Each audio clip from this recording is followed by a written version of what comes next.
High court کے فیصلے میں، چونکہ میں بیسیکلی پرنسپل پٹیشنر تھا اس میں، وکیل تھا، تو ہائی کورٹ کے فیصلے میں یہ لکھا گیا ہے کہ 3 فوکل پرسن یا کوآرڈینیٹر، جس میں ایک سلمان اکرم راجہ صاحب ہے، ایک منسٹر گور صاحب ہے اور ایک انتظار پنجوتا صاحب ہے، وہ خان صاحب سے کنسلٹیشن کے بعد نام دیں گے اور وہ لوگ جائیں گے. یہ جو تب چڑھی ہوئی ہے نا سلمان اکرم راجہ صاحب کو، اس کی پیچھے وجہ یہ ہے کہ یہ خود اس وقت ٹائم پہ نہیں پہنچ سکا تھا، اور جیل حکام نے کیا کیا، اصل میں ساری شرارت جیل حکام کی ہے. انہوں نے کیا کیا کہ انہوں نے چند کو جانے دیا، چند کو نہیں جانے دیا. اب جو چند چلے گئے اور جو چند رہ گئے، وہ جو چند رہ گئے وہ اب عدالت میں بھی یہ نہیں کہہ سکتے ہیں کہ جی جیل حکام نے بات نہیں مانی، کیونکہ جیل حکام حاضری شیٹ لے جائیں گے کہ جناب گور صاحب آ گئے تھے، جو آپ کے لوگ تھے وہ تو ہم نے تعمیل کر دی تھی. تو لہذا وہ ان کو یہ تب چڑھی ہوئی ہے کہ اگر یہ سب رک جاتے تو ہم عدالت کو بتاتے کہ دیکھیں کسی کو جانے نہیں دیا. اچھا، یہ جو آپ نے ایک ورڈ کا استعمال کیا نا، ایکسپلوئٹ کیا جا رہا ہے بیرسٹر گوہر کو، کون کر رہا ہے؟ بیرسٹر گور کو تو ابھی تو لڑائی جو سامنے آئی ہے بدقسمتی ہے، پی ٹی آئی میں جو پشتون کی عادت ہے وہ ساری اب تختہ مشق بنی ہوئی ہے، اور میرا خیال ہے کہ یہ عمر ایوب خان سے سیکرٹری جنرل کا منصب لینا، اور پھر سلمان اکرم راجہ صاحب کو جو کوالیفائی بھی نہیں کرتے ہیں، جو بن بھی نہیں سکتے ہیں. اور اب اگر آپ دیکھیں گے تو آپ کو حیرت ہوگی کہ پی ٹی آئی کی آفیشیل میڈیا بیرسٹر گور صاحب کی گالم گلوچ کر رہی ہے. آفیشیل میڈیا جو ہیں علی محمد خان، آفیشیل میڈیا جو ہیں وہ علی ظفر صاحب، بابر رحمان صاحب اور مجھ سمیت سب کی ٹرولنگ وہی لوگ کر رہے ہیں. ان میں ایک چیز کامن ہے کہ وہ پنجاب کی قیادت جو ہیں اس کو سپورٹ کرتے ہیں، جو کچھ نہیں کرتی ہیں، لیکن سوشل میڈیا پہ انہوں نے ہیرو بنائے ہوئے ہیں. صحیح، 2 باتیں ہیں اس کے اندر. ایک تو یہ کہ سلمان اکرم راجہ صاحب کیوں جنرل سیکرٹری کے لیے کوالیفائی نہیں کرتے ہیں؟ کوالیفائی اس لیے نہیں، وہ بن ہی نہیں سکتے نا، ہر منصب کے لیے کچھ تقاضے ہوتے ہیں. پی ٹی آئی کا ایک آئین ہے، اس آئین میں پرووائڈڈ ہیں کہ پی ٹی آئی کا secretary general intra party election نتیجے میں منتخب ہوگا تو وہ سیکرٹری جنرل بنے گا. صحیح. اور یہ ہمارے الیکشن لاز بھی کہتے ہیں جو الیکشن کمیشن کے پاس ہے. تو یہ منتخب تو عمر ایوب خان ہوئے تھے نا، جب عمر ایوب خان نے استعفیٰ مانگا، ان کو دینا پڑا، تو ان کو پھر انہوں نے تعینات کر دیا. اور عمر ایوب سے استعفیٰ کیوں مانگا تھا؟ بنیاد یہ کہ وہ جو آپ پشتون بیلٹ کی بات کر رہے ہیں، یہی بنیاد تاکہ یہ آ جائے، ان کو کھپانے کے لیے یا ان کو اوبلائج کرنے کے لیے ان کے ساتھ. تو سلمان اکرم راجہ کے پاس ایسا کیا ہے کہ عمر ایوب سے استعفیٰ مانگ لیا گیا سر؟ سلمان اکرم راجہ صاحب کے پاس جو ہیں ایک ٹولہ ہیں جو جن کی پشت پناہی جو ہے وہ ان کو حاصل ہے، اور یہ وہی ٹولہ ہے جو خان کے بڑے قریب ہے. کون سا ٹولہ ہے؟ اب تو بتا دیں، اب تو آپ ساتھ بھی نہیں ہیں. سلمان اکرم راجہ صاحب کو تو علیمہ خانم کی سفارش، بشرا بی بی ہیں خان صاحب کے قریب، علیمہ خانم کی خان صاحبہ ہے، ان کی سفارش پہ ان کو لگایا گیا ہے. سلمان اکرم راجہ کو علیمہ خان صاحبہ کی سفارش پہ لگایا گیا ہے، اب یہ کہہ رہے ہیں. صحیح سر، بیرسٹر گوہر کہتے ہیں کہ اگر عمران خان کو کی فیملی کو ملنے کی اجازت نہیں ہے تو وکلا اور بشرا بی بی کی فیملی کو بھی نہیں ملنا چاہیے. اس بات سے آپ اتفاق کرتے ہیں؟ یہ انہوں نے اس کنٹیکس میں نہیں کہا. انہوں نے کہا، دیکھیں سلمان اکرم راجہ صاحب نے بیرسٹر گور صاحب کو سائٹ پہ بٹھا کے پریس کانفرنس میں جو الفاظ کہے کہ منظور نظر لوگوں کو جانے دیا گیا، منظور نظر میں تو یہ خود بیرسٹر گور صاحب جا چکے تھے. یہ منظور نظر صرف بیرسٹر گور علی ظفر صاحب کے لیے نہیں تھا، دونوں کے لیے تھا، بلکہ ان تمام لوگوں کے لیے تھا جو سب مل کے آ گئے تھے. اور یہ کہتا ہے کہ جی مجھ سے پوچھ کے جائے، کس قانون میں ہے آپ سے پوچھ کے جائے. بیسیکلی یہ جو سختی اور تکلیف ان کو ہوئی ہیں، مجھے نظر آ رہا ہے کہ اگلی پیشی پہ جب ملاقاتیں ہوں گی تو سلمان اکرم راجہ صاحب اور ہم نواتوں میں پتھر لے کے کڑے ہوں گے کہ کوئی آئے گا تو ہم. اچھا، آپ نے تو جیل حکام کو بالکل ہی بری ذمہ کر دیا نا کہ ان کو تو جو لسٹ پرووائڈ کی گئی ہے، جو پہلے پہنچا اس کو انہوں نے جانے دے دیا. لیکن یہ چیزیں ہو رہی ہیں نا مروت صاحب کے، کچھ لوگ ہوتے ہیں جو احتجاج کرتے ہیں اس بات پہ کہ نہیں جانے دیا جا رہا، کچھ لوگ مل کر آ جاتے ہیں. علیمہ خان صاحبہ کو ہم نے دیکھا کس طرح سے وہ انتظار کرتی رہی، پھر ان کے ساتھ کیا ہوا، پھر صاحبزادہ حامد رضا بھی ان کے ساتھ موجود تھے، پھر شام کو ان کو کہاں چھوڑا گیا. تو کیوں ایسا کیوں ہے؟ کچھ لوگوں کو ملنے دیا جا رہا ہے، کچھ لوگوں کو نہیں ملنے دیا جا رہا، وجہ کیا ہے اس کے پیچھے؟ اس طرح بات نہیں ہے. دیکھیں، جب تک یہ معاملات پہلے میں ڈیل کرتا تھا، ملاقاتیں کس کی کرانی ہے، کون جائے گا. اس کے بعد کچھ عرصہ کے لیے جو ہے فیصل چودھری صاحب جو ہیں ان کو ان معاملات کو دیکھتے رہے، لیکن جب سے یہ معاملات سلمان اکرم راجہ صاحب نے ہاتھ میں لیے ہیں، یہاں ایک پرسنل انٹرسٹ پیدا ہوا ہے۔ یہ گروپ چاہتا ہے کہ صرف وہی لوگ جائیں جن کو یہ رسائی دینا چاہتے ہیں۔ خان کے پاس ڈائیورس اوپینین آیا کرتی تھی، مختلف گروپس کے اور مختلف صوبوں کے اور مختلف پارلیمنٹیرین آیا کرتے تھے اور ملا کرتے تھے۔ اب یہ چاہتے ہیں کہ کوئی ایسی بات خان کے کانوں تک نہ پہنچے جو ان کے مفادات سے جو ہے ٹکراؤ ہو رہا ہو۔ تو اس وجہ سے اب ان کو اس پہ بھی تکلیف ہے کہ چیئرمین پی ٹی آئی جو ہیں بیرسٹر غور یا علی ظفر، جنہوں نے سینکڑوں کیسز خان کے اور پی ٹی آئی کے فری میں لڑے ہیں، اور یہ اس سے پہلے آپ کو یاد ہوگا انہوں نے بابر اعوان صاحب کو بھی کہ یہ کیوں گیا ہے، اور فیصل چودھری صاحب جو ہیں، یعنی آہستہ آہستہ کر کے پتے کاٹ رہا ہے۔ اور یہ پتے کاٹتے کاٹتے مجھے تو اندیشہ ہے کہ کئی کسی دن جو ہے یہ خان کوئی شوکاز جاری نہ کر دے۔ صحیح۔ اچھا مجھے یہ فرمائیے سر، ابھی آپ نے بڑی امپورٹنٹ بات کہی اور میں پہلے بھی سن چکی ہوں، آپ نے ایک دو اور پروگرامز میں اس بارے میں تذکرہ کیا کہ آپ پہلے ان سارے معاملات کو ڈیل کرتے تھے، تو اب ہو یہ رہا ہے کہ حکومت کی طرف سے الزام لگایا جاتا تھا کہ لسٹ جاتی ہے لیکن خان صاحب کی طرف سے منع کر دیا جاتا ہے کہ کن لوگوں سے ملنا ہے اور کن لوگوں سے نہیں ملنا، تو پھر ان لوگوں کا نام لسٹ میں سے نکال دیا جاتا ہے اور وہ لوگ باہر آ کر اس بات پر احتجاج کر رہے ہوتے ہیں جیل کے باہر کہ ہمیں ملنے نہیں دیا جا رہا حکومت کی طرف سے۔ تو واقعی ایسے ہی ہے، خان کی طرف سے منع کیا جاتا تھا؟ بالکل، خان صاحب کی طرف سے بعض اوقات جب میں تھا تو انہوں نے بڑے ہی معتبر لوگوں کے نام نکالے تھے لسٹ سے کہ میں ان سے نہیں ملنا چاہتا ہوں، تو وہ لوگ آئے ہوتے تھے تو آگے سے ہم کوئی بہانہ بنا لیتے تھے تاکہ ان کی خان صاحب سے ناراضگی نہ ہو یا وہ مائنڈ نہ کر جائیں، جیل حکام پہ ڈال دیتے تھے۔ حتمی منظوری جو ہے وہ خان صاحب دیتے ہیں، لیکن میں گیا خان صاحب سے ملنے کے لیے لاسٹ ٹائم تو خان صاحب انکاری ہو گئے، ورنہ میرے راستے میں تو کوئی رکاوٹ نہیں تھی۔ ہائی کورٹ کے اس فیصلے میں میرا نام سر فہرست ہے جو وکلاء کی فہرست میں جو خان سے مل سکتا ہے۔ تو علیمہ خان سے پہ ملنے سے خان نے خود انکار کیا ہوگا؟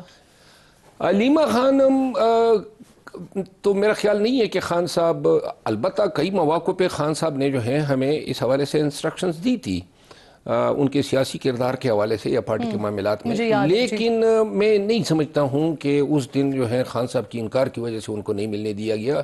میں ایزیوم کر رہا ہوں کہ علیمہ خانم جو ہیں وہ اس لیے شاید ناپسندیدہ ہو گئی تھی کہ سوشل میڈیا جو ہے وہ یہ انڈائریکٹلی کنٹرول کرتی ہے۔ اچھا مجھے یہ تو یاد ہے ایک دفعہ آپ پروگرام میں آئے تھے تب بھی آپ نے علیمہ خانم صاحبہ کے حوالے سے بتایا تھا، لیکن وہ کون لوگ ہیں جن کے بارے میں آپ کہہ رہے ہیں کہ وہ بڑے سیاسی خط کاٹ کے لوگ ہیں لیکن خان صاحب نے منع کر دیا ان سے ملنے سے؟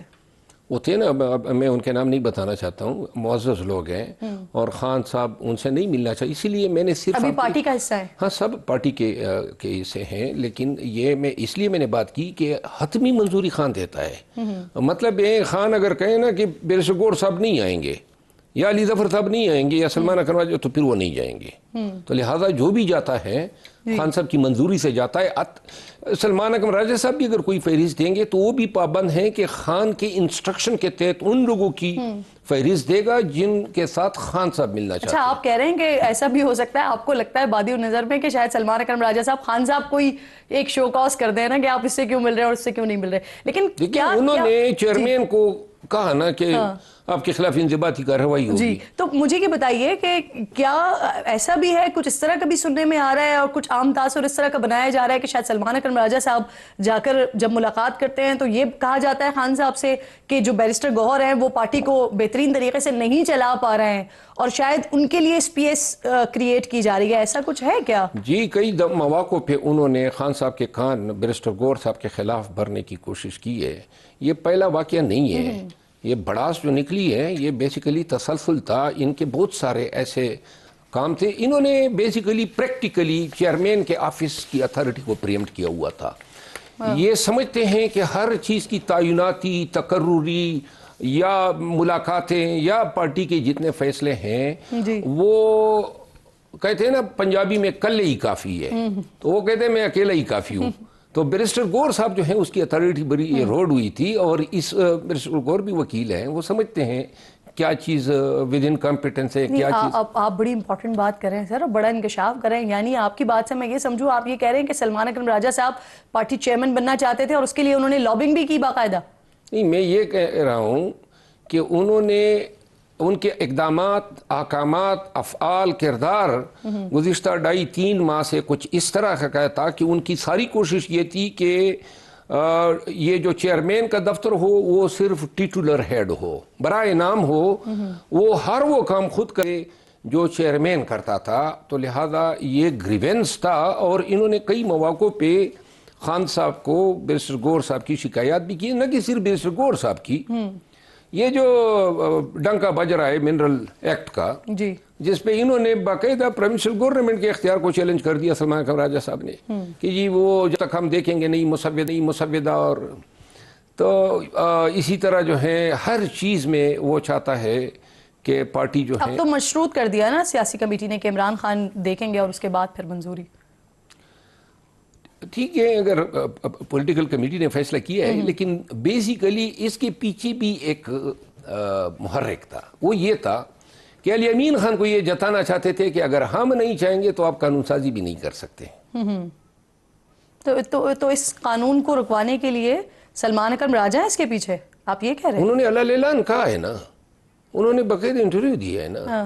اور یہ جو شاہرام ترکئی، عاطف خان، اسد قیصر، یہ ان سب کی کے حوالے سے جو بات ہو رہی ہے، یہ سب کیا سلمان اکرم راجہ صاحب کی ہدایت پر عمل کر رہے ہیں؟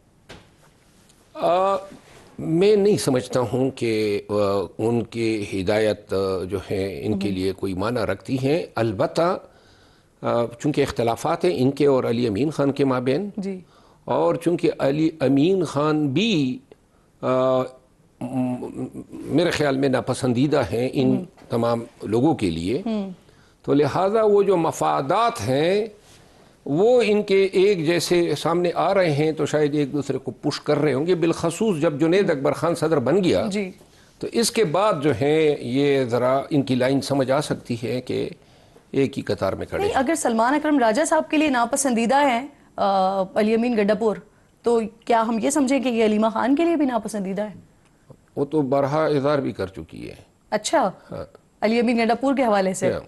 اور پھر یہ جو کہا جاتا ہے کہ وزیر اعلیٰ تبدیل ہوں گے، تو کیا اس کے پیچھے پھر یہ سلمان اکرم راجہ اور علیمہ خان صاحبہ ہیں؟ لیکن اگر پارٹی کو اب مکمل ٹھکانے لگانا ہے تو پھر تو وزیر اعلیٰ ان کو تبدیل کرنا چاہیے، کیونکہ نہ اتحاد ہے، نہ اتفاق ہے، نہ یگانگت ہے.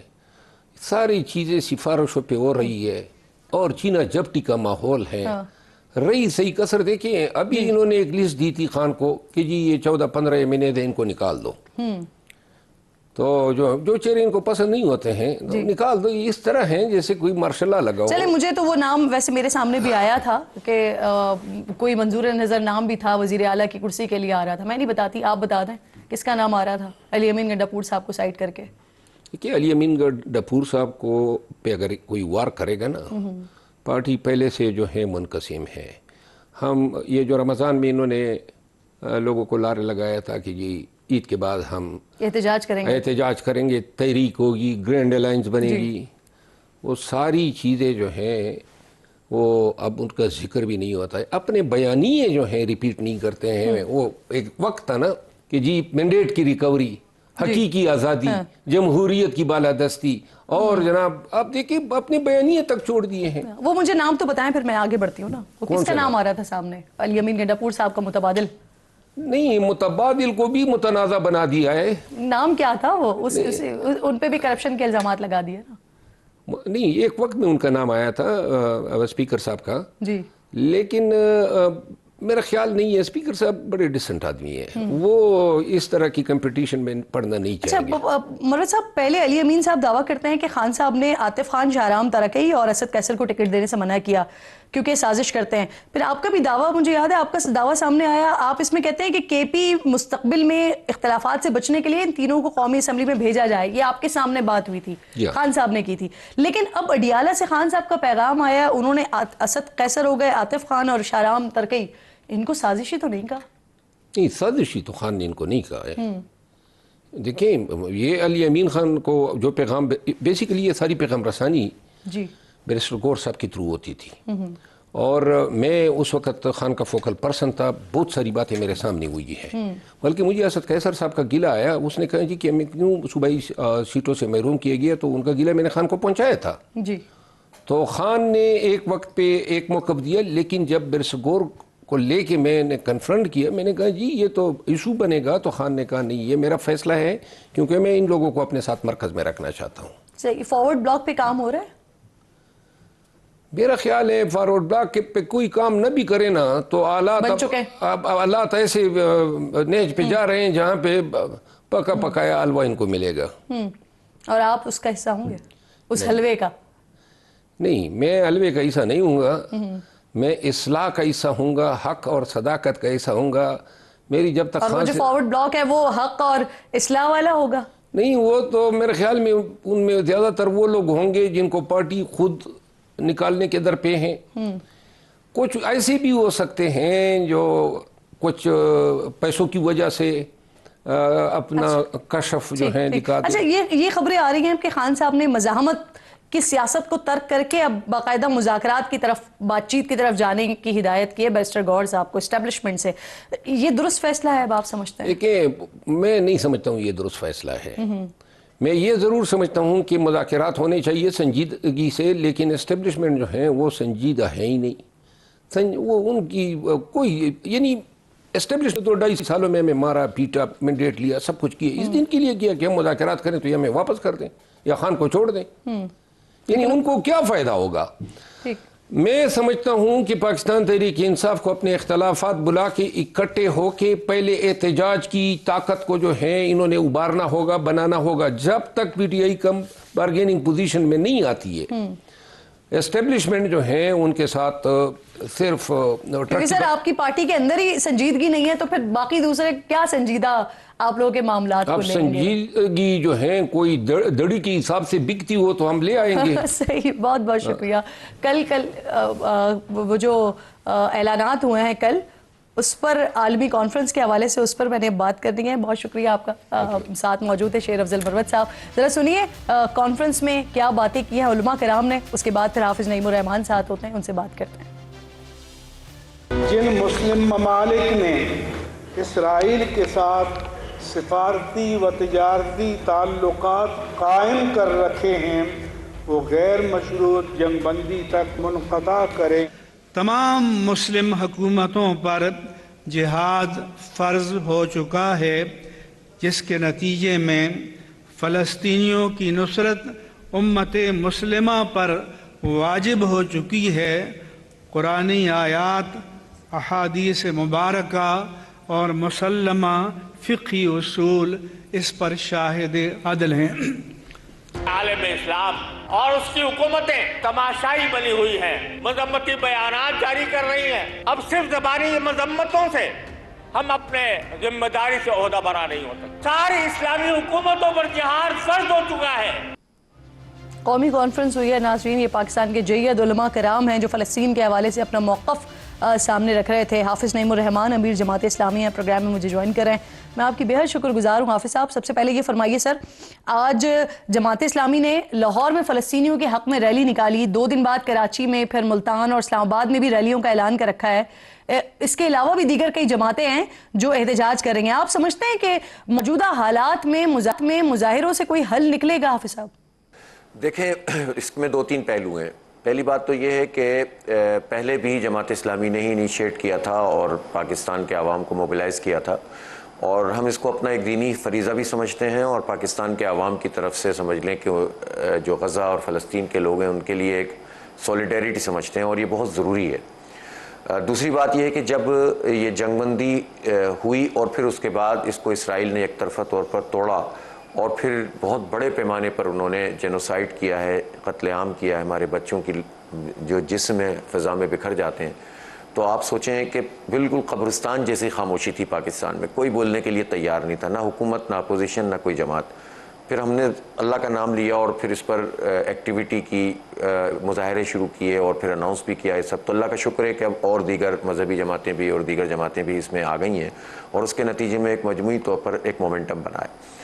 2-3 پہلو ہوتے ہیں جب ہم اس طرح کے سرگرمیاں کرتے ہیں. پہلی بات تو یہ ہے کہ ہم اللہ تعالیٰ کی بارگاہ میں اس کو رجسٹر کرانا چاہتے ہیں کہ بھائی جب وہ لوگ ہمارے شہید ہو رہے تھے, ہماری نسل کشی ہو رہی تھی, اور جب کوئی ان کے حق میں نہیں بول رہا تھا تو ہم ان لوگوں میں شامل تھے جو اس پر آواز اٹھانے والے تھے.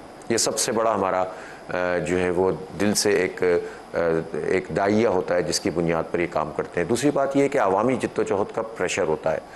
ہمارے مسلم حکمران مجموعی طور پر اس وقت دیکھا جائے تو وہ اپنی خاموشی سے اسرائیل کو ہی فیور دے رہے ہیں. پاکستان جیسا ملک جس کی اپنی اتنی زبردست اہمیت ہے, ہمیشہ لیڈنگ رول رہا ہے پاکستان کا, لیکن یہاں موقف کی حد تک تو صحیح ہے کہ موقف دے دیتے ہیں اقوام متحدہ میں بھی اور ویسے بھی, اور کچھ امداد میں تعاون کر دیتے ہیں, لیکن یہ تو بہت چھوٹی سی چیز ہے پاکستان کے لحاظ سے. پاکستان ایک نیوکلیئر پاور ہے, پاکستان کے پاس پروفیشنل آرمی ہے, ہماری میزائل ٹیکنالوجی ہے, ہم بہت کچھ کر سکتے ہیں مسلم ورلڈ اور اس کے علاوہ بھی دنیا میں جو لائک مائنڈڈ لوگ ہیں ان کے ساتھ. تو یہ جو عوامی دباؤ ہو, اس کے نتیجے میں حکمران بھی ان کے اوپر بھی پریشر آتا ہے, اور مجھے یقین ہے کہ یہ جتنا بڑھتا چلا جائے گا پھر انہیں بھی کچھ کرنا پڑے گا. تو یہ بہت ضروری ہوتا ہے, ورنہ اگر آواز نہ اٹھائی جائے تو بالکل سناٹا رہتا ہے, لوگ اپنے اپنے کاموں میں لگے رہتے ہیں. پاکستان میں ٹی وی کے موضوعات کیا ہیں, ٹاک شو کے موضوعات کیا ہیں. صحیح, بہت بہت شکریہ. آپ ساتھ ہی پروگرام میں موجود ہیں حافظ نعیم الرحمان صاحب. ایک چھوٹا سا بریک لیتے ہیں ناظرین, بریک کے بعد واپس آتے ہیں تو گفتگو کو آگے بڑھائیں گے. حافظ صاحب ساتھ ہی موجود ہیں.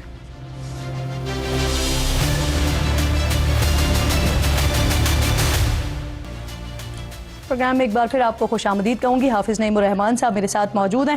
حافظ صاحب, کل اسلام آباد میں قومی کانفرنس سے جب خطاب کر رہے تھے مفتی تقی عثمانی صاحب اور مفتی منیب الرحمان صاحب, تو انہوں نے تمام اسلامی حکومتوں پر جہاد فرض ہو جانے کا فتویٰ دیا, لیکن اس پر عمل درآمد کے لیے روڈ میپ کیا ہوگا وہ نہیں سامنے آیا. آپ کے نزدیک کیا ہے؟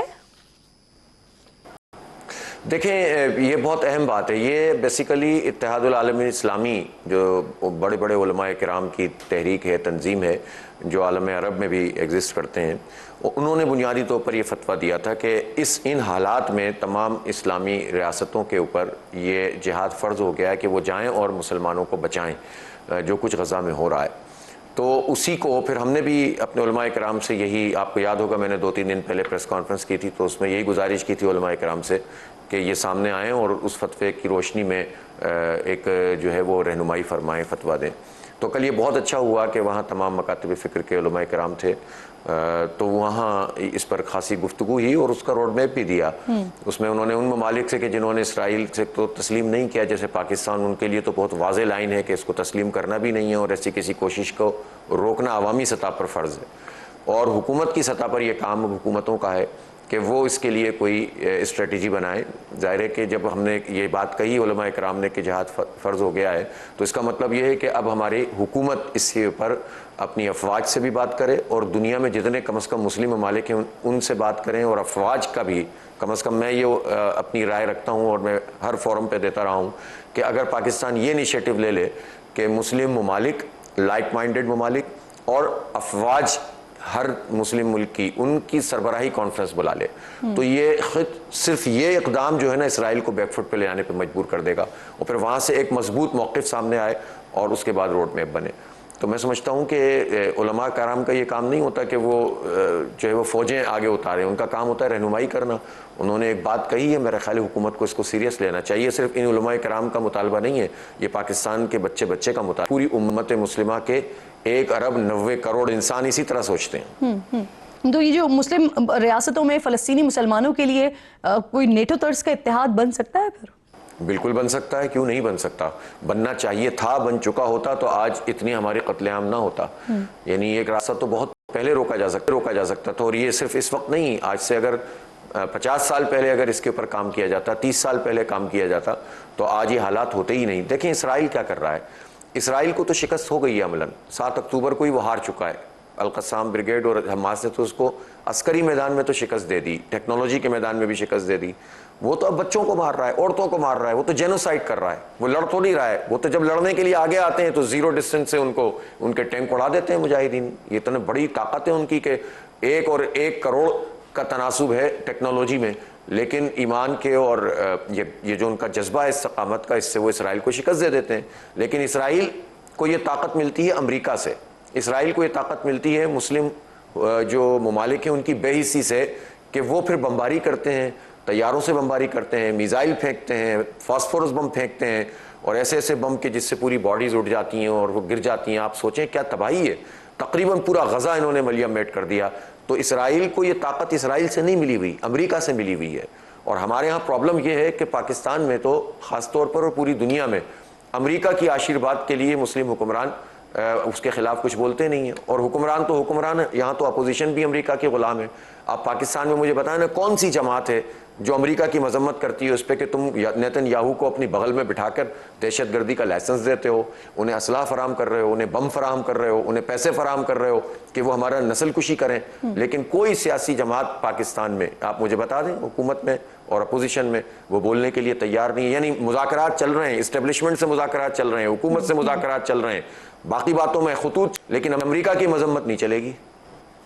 سر اب تو امریکہ یہاں تک پہنچ گیا ہے کہ ایران کو بھی اسرائیل کی دھمکی لگا رہا ہے باقاعدہ طور پر. اب مجھے یہ فرمائیے کہ آپ, کیونکہ جماعت اسلامی سمجھتی ہے کہ اسرائیل کے معاملے پر اب جنگ جو ہے وہ, جہاد جو ہے وہ فرض ہو چکی ہے, تو آپ نے وزیر اعظم صاحب سے ملاقاتیں کی, اس میں تذکرہ کیا, ان سے کیا جواب ملا آپ کو؟ دیکھیں ہم نے ابھی بھی حجت تمام کی ہے. ابھی 2 دن پہلے ہی ہماری ملاقات ہوئی تو ہم نے ان کو سارے اقدامات بھی بتائے کہ کیسے اس کو اسٹیپ وائز آگے بڑھنا ہے, ڈپلومیٹک محاذ پہ کیا کرنا چاہیے, عسکری وہی جو میں آپ کو بتا رہا ہوں کہ میسج کیسے دینا چاہیے. اور ہم نے وہ فتویٰ بھی جو علماء کرام کا اس وقت تک تھا عالم عرب کے, وہ بھی ان تک پہنچایا. اور ان کو ہماری طرف سے تو ہم نے جو ایک جو فریضہ ہو سکتا ہے وہ ان تک ملاقات کر کے بھی پہنچایا ہے, اور جلسے ذریعے سے بھی پہنچایا ہے, اور احتجاج اور ملین مارچ کر کے بھی پہنچا رہے ہیں. اچھا حافظ صاحب, اب سلسلہ یہ کہ جو غزہ کی پٹی کے فلسطینیوں کو شام کے شمال میں بسانے کے حوالے سے بات ہو رہی ہے, اسرائیلی میڈیا بتا رہا ہے کہ غزہ کے شہریوں کے لیے شام میں ترکیہ کی سرحد کے قریب خیمہ بستیوں کی بحالی جاری ہے.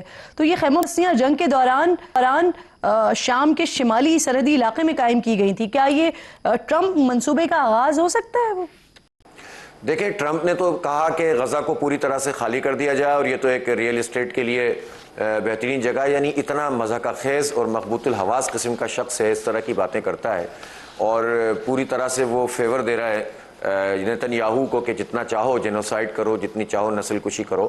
لیکن یہ جو ان کے منصوبے ہیں کہ ایجپٹ میں بسا دیں اور جارڈن میں بسا دیں اور شام میں بسا دیں, یہ منصوبے ہی رہ جائیں گے, اس لیے کہ یہ پریکٹیکل سلوشن نہیں ہے.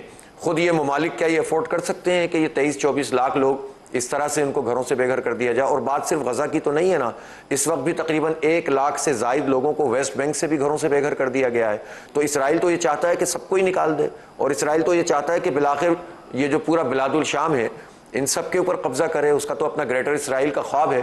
اس لیے یہ مسلم حکمرانوں کو بھی سمجھنا چاہیے کہ یہ معاملہ رکے گا نہیں, اور آج جو لوگ خاموشی اختیار کریں گے یا اسرائیل کا ساتھ دیں گے اپنی خاموشی سے, کل ان کا نمبر بھی آئے گا. اس لیے میں سمجھتا ہوں کوئی بھی قابل عمل منصوبہ یہ نہیں ہے, سیز فائر ہونا چاہیے, اور سیز فائر کے ساتھ پھر غزہ میں جو بھی غزہ کے اہل غزہ ہیں ان کی کا گھر ہے ان کو رہنا بھی چاہیے, اور جنگ کا تاوان دے کر ان کو بسانا بھی چاہیے. حافظ صاحب, حماس کی جو حکمت عملی رہی ہے اسے آج کوئی کہہ رہا ہے کہ یہ غلطی تھی, کوئی کہہ رہا ہے کہ اپنی زمین سے بچاؤ کے لیے حکمت عملی اختیار کی گئی تھی. آپ کیسے دیکھتے ہیں, کیا مسلم ممالک جو ہیں وہ اسرائیل کو تسلیم کرنے جا رہے تھے اور پھر اس کے بعد غزہ سے مسلمانوں کو دوسری سرحدوں پر منتقل ہونا تھا, یہ کوئی پلان ہو رہا تھا, کیا تھا؟ نہیں, پلان تو بہت سارے سامنے آ رہے تھے نا, ابراہیم اکارڈ بھی سامنے آ رہا تھا, اور کچھ ممالک نے تو اسرائیل کو تسلیم کرنا شروع کر دیا تھا, اور اس کے بعد تو ظاہر حالات ایسے نہیں رہتے. دیکھیں یہ بات سمجھنی چاہیے کہ یہ حماس کا حملہ کوئی آئسولیشن میں نہیں ہوا. آج میں نے یہاں لاہور میں بھی جو بہت بڑا مارچ الحمدللہ ہوا ہے, اور پرسوں پھر کراچی میں ہے, پھر اس کے بعد ملتان, اور پھر اسلام آباد میں بھی اس تاریخ کو. میں نے آج یہاں لاہور میں بھی یہ بات کہی کہ آج سے 96 سال پہلے 96 ایئرز پہلے ایک کانفرنس یہاں ہوئی تھی 7 ستمبر 1929 کو. اس میں علامہ اقبال نے اس میں ایڈریس کیا تھا, اور پھر اس کے بعد انہوں نے قائد اعظم کو خط بھی لکھا تھا, اور اس میں انہوں نے یہ کہا تھا کہ فلسطین میں ہمارے بچوں اور عورتوں کو بھیڑ بکریوں کی طرح ذبح کیا جا رہا ہے. یہ 96 سال پہلے کی بات ہے, ٹھیک ہے, جب اسرائیل اقوام متحدہ سے رجسٹر نہیں ہوا تھا, صرف اعلان بالفر ہوا تھا 1917 میں. اس وقت ہماری زمینوں پہ قبضہ ہو رہا تھا. 1948 میں مئی میں 50,000 کے قریب ہمارے لوگوں کو شہید کیا گیا تھا, اور لاکھوں لوگوں کو گھروں سے بے گھر کیا گیا تھا. اس کو یوم نکبہ کے طور پر منایا جاتا ہے. پورے اس کے بعد سے لے کر اب تک ہزارہا لوگوں کو قتل کیا گیا ہے, ہزاروں لوگوں سے اسرائیل کی جیلیں بھری ہوئی ہیں. دنیا میں غزہ کو سب سے بڑی جیل کہا جاتا تھا, کھلی جیل. ایسی صورتحال میں اقوام متحدہ کے چارٹر کے مطابق کسی جگہ پر اگر کوئی فورس آ کر بیٹھ جائے, قبضہ کر لے, تو اسلحے سے بھی اس کے خلاف مزاحمت کی جا سکتی ہے. یہ مسلمانوں کے چارٹر میں نہیں, اقوام متحدہ کے چارٹر میں, UN چارٹر میں لکھا ہوا ہے, جنیوا کنونشن کے مطابق. جب اتنا واضح طور پر چیز موجود ہے، جبکہ حماس وہ فورس ہے کہ جو ایک ڈیموکریٹک فورس ہے. 2006 میں وہ کامیاب ہو گئے، انہوں نے پورے فلسطین میں کامیابی حاصل کر لی الیکشن کے ذریعے، اور اس الیکشن کو مانیٹر کرنے کے لیے سابق امریکی صدر خود وہاں کر کارٹر صاحب بیٹھے تھے، اور اس الیکشن میں وہ کامیاب ہو گئے. امریکہ نے نہیں چلنے دیا. جمہوریت سے اگر جمہوری قوتیں سامنے آئیں جو امریکی اور اسرائیلی مفادات کے خلاف ہوں تو ان کو کام نہیں کرنے دیا جاتا. ڈیموکریٹک فورس حماس ہے، خدمت حماس کرتی ہے، جینون فورس وہ ہے، مزاحمت اس کی لیگل ہے، لیجیٹیمائز ہے. پھر کس بنیاد پر کوئی یہ کہتا ہے کہ اس کا یہ ایکٹ غلط تھا، جبکہ مسلسل ان کے اوپر پریشر آ رہا تھا؟ حماس نے تو حقیقت میں اسرائیل کو شکست دے دی، ہرا دیا. وہ تو بچوں کو مار رہے ہیں، وہ تو بمباری کر رہے ہیں، وہ لڑ تھوڑی رہے ہیں حماس سے تو وہ لڑ ہی نہیں سکتے. تو یہ اور دیکھا آپ نے جب سیز فائر ہوا تو کہاں سے قیدی آئے اور کس طرح انہوں نے جو ہے وہ واپس کیے. تو اس کا مطلب یہ ہے کہ یہ فیلئر ہے ٹوٹل، اور یہی وہ آواز ہے جو خود اسرائیل میں اٹھ رہی ہے، جو اسرائیل میں بہت بڑی تعداد میں احتجاج ہو رہا ہے. اب تو ان کے نیوی اور ان کے آرمی اور ان کے ایئر فورس کے لوگوں نے باقاعدہ تحریری طور پر پوری پٹیشن چلانا شروع کر دی ہے نیتن یاہو کے خلاف. تو حماس نے تو خود وہ جد و جہد کی ہے جس سے اسرائیل میں ایک ڈویژن پیدا ہو گئی، لیکن بدقسمتی سے مسلم ممالک اپنا نہیں کر رہے ہیں، ورنہ تو اسرائیل ڈھے جاتا ہے اس وقت. اچھا حافظ صاحب یہ بھی فرمائیے گا سر، مارچ میں خبریں آئیں کہ پاکستانی 10 رکنی ڈیلیگیشن وہ اسرائیل گیا. مئی 2022 جب پی ڈی ایم کا پہلا دور تھا اس میں بھی کچھ اس طرح کی اطلاعات آئی کہ ایک پاکستانی صحافی نے اسرائیل کا دورہ کیا ہے، اور حکومت نے ہمیشہ ایسے اقدامات کا نوٹس لیا ہے. اب یہ فرمائیے کہ ان دوروں کی اہمیت کتنی ہوتی ہے، اور ایسے دورے جس کو حکومتی سرپرستی حاصل نہ ہو اس کی کیا پھر اہمیت ہو سکتی ہے؟ پہلی بات تو یہ کہ حکومت کی ذمہ داری ہے کہ وہ اس کی صحیح وضاحت کریں. یہ کیسے کہتے ہیں کہ ہمیں تو اخبار سے پتہ چلا کہ بندہ چلا گیا؟ پاکستان کے پاسپورٹ پہ اگر کوئی صحافی اس نے ان حالات میں اسرائیل کا دورہ کیا ہے، اور کنی بھی حالات میں کیا ہو، کسی بھی حالت میں کیا ہو، تو یہ کس کی رسپانسبلٹی ہے؟ تو اس لیے ہم کیا پوری قوم اس کو اس نظر سے دیکھتی ہے کہ اس میں دال میں کچھ کالا ہے، اور کچھ ایسی لوگ ہیں اور کوئی ایسی لابی ہے جو اسرائیل کے لیے سافٹ کارنر پیدا کرنا چاہتی ہے.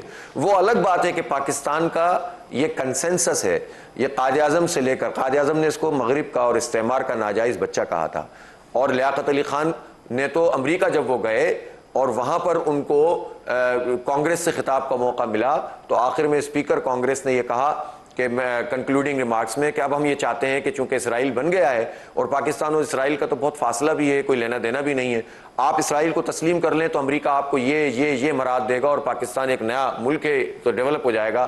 تو لیاقت علی خان نے بہت واضح طور پر کہا تھا کہ our soul is not for sale. یہ ہماری اسٹیٹ پالیسی ہے. اس اسٹیٹ پالیسی اور اس کنسنسس کے خلاف کوئی کتنا بھی مؤثر ہو، اگر جو جائے گا وہ عبرت کا نشان بن جائے گا. اور میں حکمران طبقے سے یہ کہنا چاہتا ہوں کہ سوچیں بھی نہیں کہ اس طرف کوئی پیش رفت کی جائے، وہ ایکسپوز بھی ہوں، سامنے آئیں اور بتائیں کہ یہ تھا اور پھر اس کے خلاف انہوں نے قدم کیا اٹھایا. بالکل ٹھیک، تبھی جو ہے وہ لوگوں کا اطمینان ہو. صحیح. اب ذرا آخر میں نا آپ کی موجودگی کا فائدہ اٹھاتے ہوئے حافظ صاحب میں نہروں کے معاملے پر بھی بات کرنا چاہ رہی ہوں.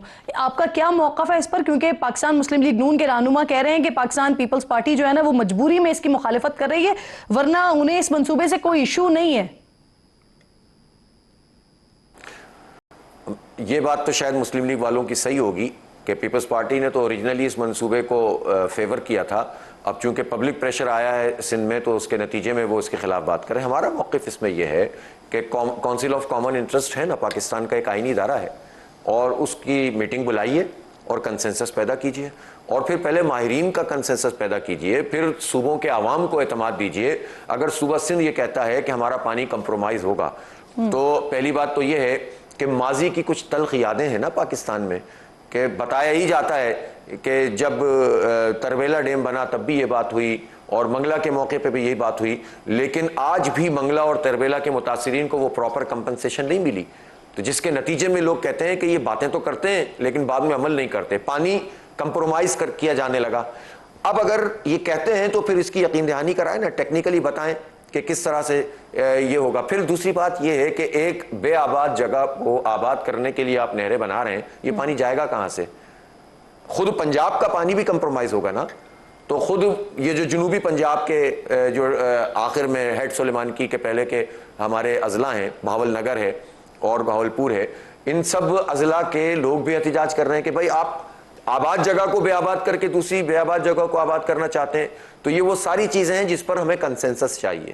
اس پر جو ہے وہ بالکل قوم کے سامنے دو چار کی طرح چیزیں چاہیے. کنسنسس نہیں ہوگا تو یہ مسئلہ پولیٹیسائز ہو رہا ہے, اور اس کے نتیجے میں خود اس سندھ میں یہ پرابلم ہے نا, جو ایک پانی تو ہمیں ایسا چاہیے جو سمندر میں جائے. سمندر میں جو پانی نہیں جا رہا, ڈیلٹا بڑھتے چلے جا رہے ہیں, اور اس کے نتیجے میں سیم اور تھور بڑھتا چلا جا رہا ہے. جو زمینیں ہیں وہ بے آباد ہوتی چلی جا رہی ہیں. اس کے لیے کیا کیا ہے حکومت نے؟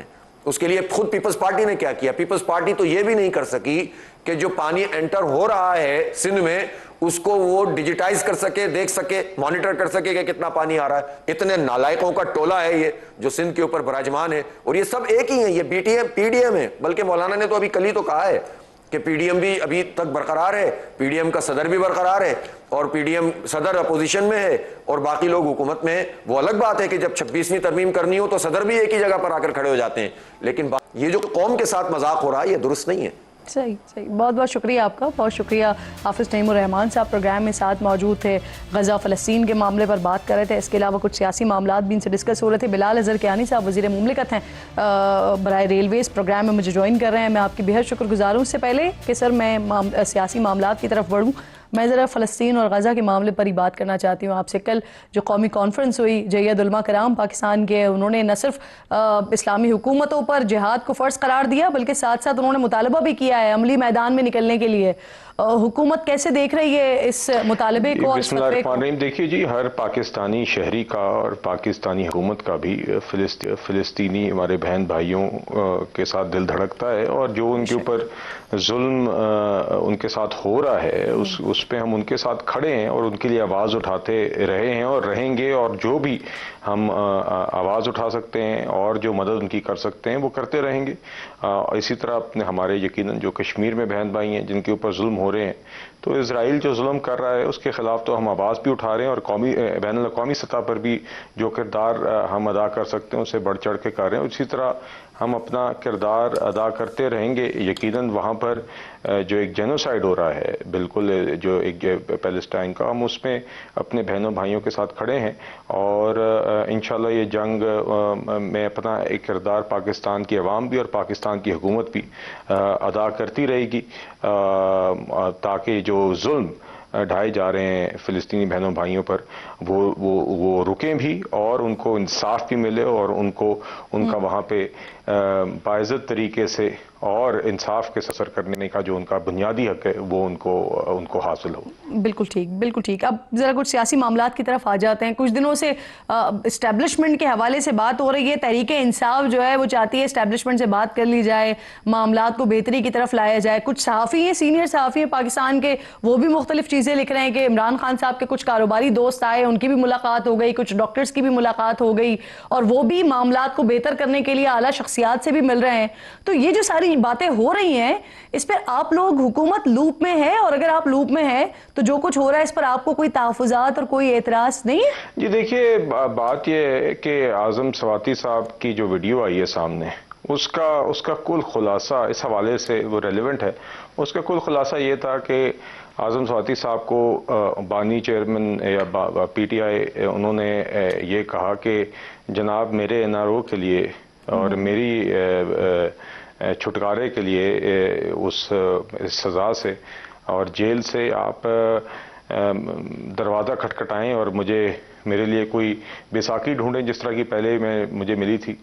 مگر وہ دروازہ کھولنے کی کوشش بھی ہوئی مگر وہ دروازہ کھلا نہیں.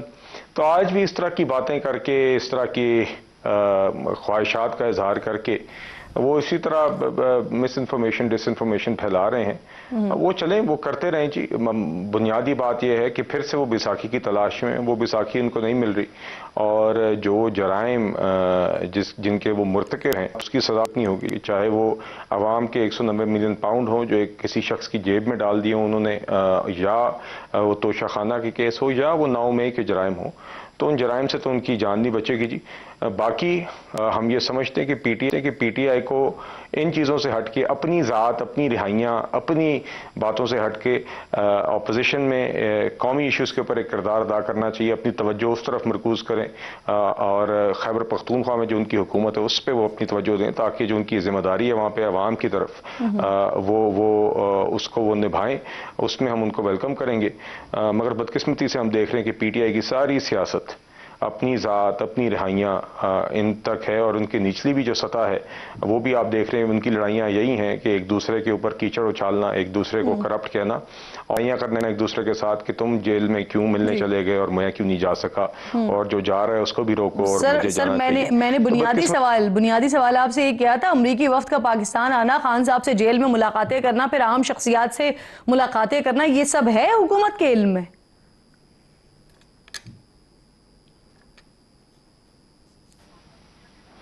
دیکھیے جی، حکومت کی کوئی دلچسپی نہیں ہے خان صاحب کس سے مل رہے ہیں کس سے نہیں مل رہے۔ حکومت تو دہشت گردی کے خلاف جنگ لڑی ہے، معیشت کی بہتری کے لیے کام کری، اور معیشت کے لیے بہتر نتائج دکھائے بھی ہیں، چاہے وہ مہنگائی کم کرنا ہو، چاہے وہ بجلی اور پیٹرول کی قیمتیں حکومت میں آنے کے بعد خاطر خواہ کم کرنا ہو، چاہے وہ معاشی استحکام لانا ہو اور آگے اسی مومنٹم کو جاری رکھنا ہو۔ تو باقی جی جو ملاقاتیں جن کا آپ ذکر کریں میرے علم میں تو ہیں نہیں جی۔ میرے خیال سے پی ٹی آئی ہمیشہ کی طرح پروپیگنڈا کر رہی ہے اس طرح کی چیزوں کا، بیسکلی وہ پھر سے خواہش کا اظہار کر رہی ہے نا جی کہ ہمیں بیساکھیاں دے دیں۔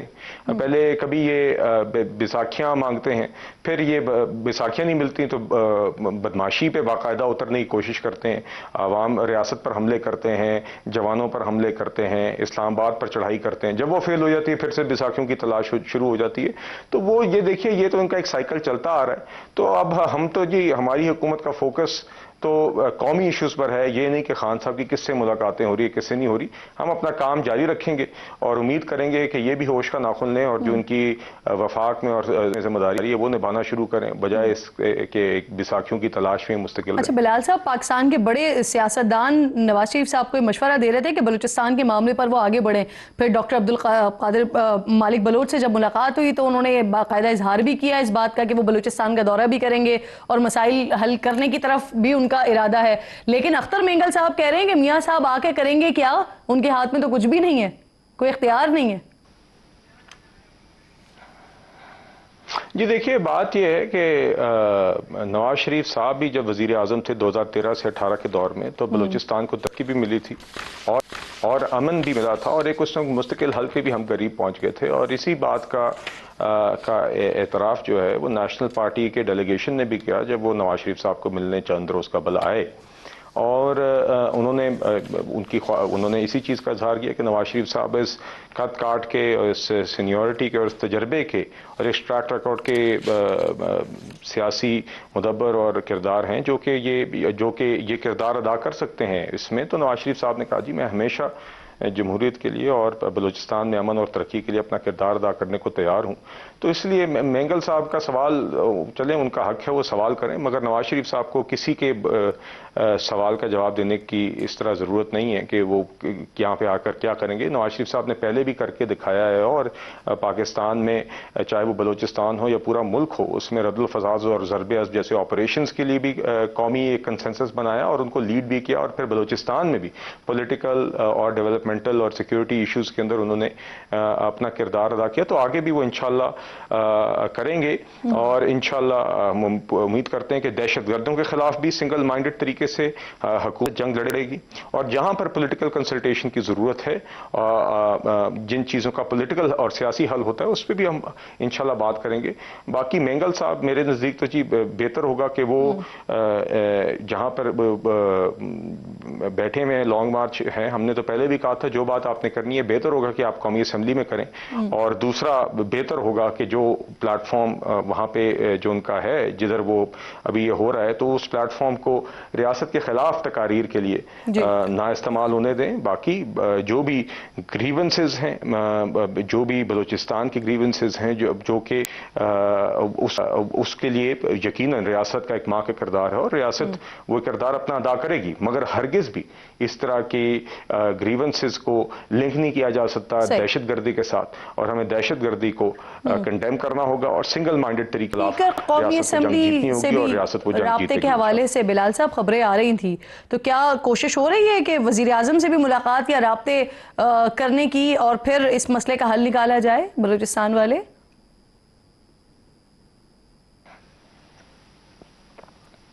جی دیکھیے، میرے علم میں نہیں ہے جی کہ اسپیکر صاحب کی کوئی بات ہوئی ہے یا کیا بات ہوئی ہے، مگر دیکھیے یقیناً حکومت، جیسے کہ میں نے پہلے کہا کہ جہاں پر پولیٹیکل کردار ادا کرنے کی ضرورت ہے حکومت وہ ضرور کرے گی، اور ہم چاہتے ہیں کہ یہ یقیناً یہ جو دھرنا ہے یہ ختم ہو ادھر، اور یہ ویسے بھی ایک سیکیورٹی رسک بنا ہے پچھلے دنوں پہ، یہاں سے بدقسمتی سے وہاں پہ ایک دو سیکیورٹی چھوٹے انسیڈنٹ ہوئے بھی ہیں، تو بہتر ہوگا کہ بجائے اس کے کہ وہ ایک بنے جہاں سے لوگ ریاست کے خلاف باتیں کریں، بجائے اس کے اور پولیٹیکل اپنی جائز گریونسز ہوں وہ علیحدہ بات ہے، مگر ریاست کے خلاف باتیں ہوں یا وہ کسی کی بھی اس طرح کے آگے انسیڈنٹ کا کوئی موقع وہاں پر بنے جس طرح کا خدشہ چند دن پہلے ہوا ہے، میرے خیال سے بہتر ہوگا کہ وہ جلد از جلد وہ دھرنا ختم ہو، اور جو بھی بات ہے وہ قومی اسمبلی کے فلور پر ہو اور سیاسی طریقے سے بات کو آگے لے کے جایا جائے۔ سر، بلوچستان حکومت تو نظر بندی کے آرڈر جاری کر دیے اختر مینگل صاحب کے، وفاقی حکومت اس کو کس طرح سے دیکھ رہی ہے؟ کیونکہ اختر مینگل صاحب جو احتجاج کر رہے ہیں وہ مارنگ بلوچ کے رہائی کے حوالے سے کر رہے ہیں، تو حکومت تیار ہے اس معاملے میں بات چیت کے لیے؟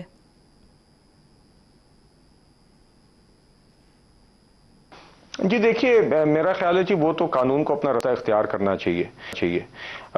بہتر ہوتا کہ جیسے کہ میں نے کہا کہ کوئی بھی کردار ہوں بلوچستان میں، میرے لیے بڑی تشویش کی بات ہے جب کوئی لوگ گریونسز کی بات کریں اور ساتھ ہی ان جھجکیں یا کترائیں دہشت گردوں کے حملوں کو کنڈیم کرتے ہوئے، یا کوئی ایسے معاملات کریں جس سے قانون اپنے ہاتھ میں لے، تو پھر تو قانون کو اپنا رستہ اختیار۔ بہرحال جو بھی کوئی قانونی معاملہ ہو، گرفتاری ہو، اس میں جسٹس انشور ہونی چاہیے۔ صحیح، بہت بہت شکریہ آپ کا بلال حضر کیانی صاحب، پروگرام میں ساتھ موجود تھے، بلوچستان کے معاملے پر ہم گفتگو کر رہے تھے، اس کے علاوہ جو سیاسی حالات چل رہے ہیں پاکستان تحریک انصاف کے اس پر بھی آپ بات کر رہے تھے۔ آپ کا بے حد شکریہ، وقت ختم ہو گیا ہے، انشاءاللہ ناظرین سے ملاقات ہوگی کل۔ اپنا اور اپنے ملک کا خاص خیال رکھیے، فلسطین کو اپنی دعاؤں میں یاد رکھیے، اللہ نگہبان۔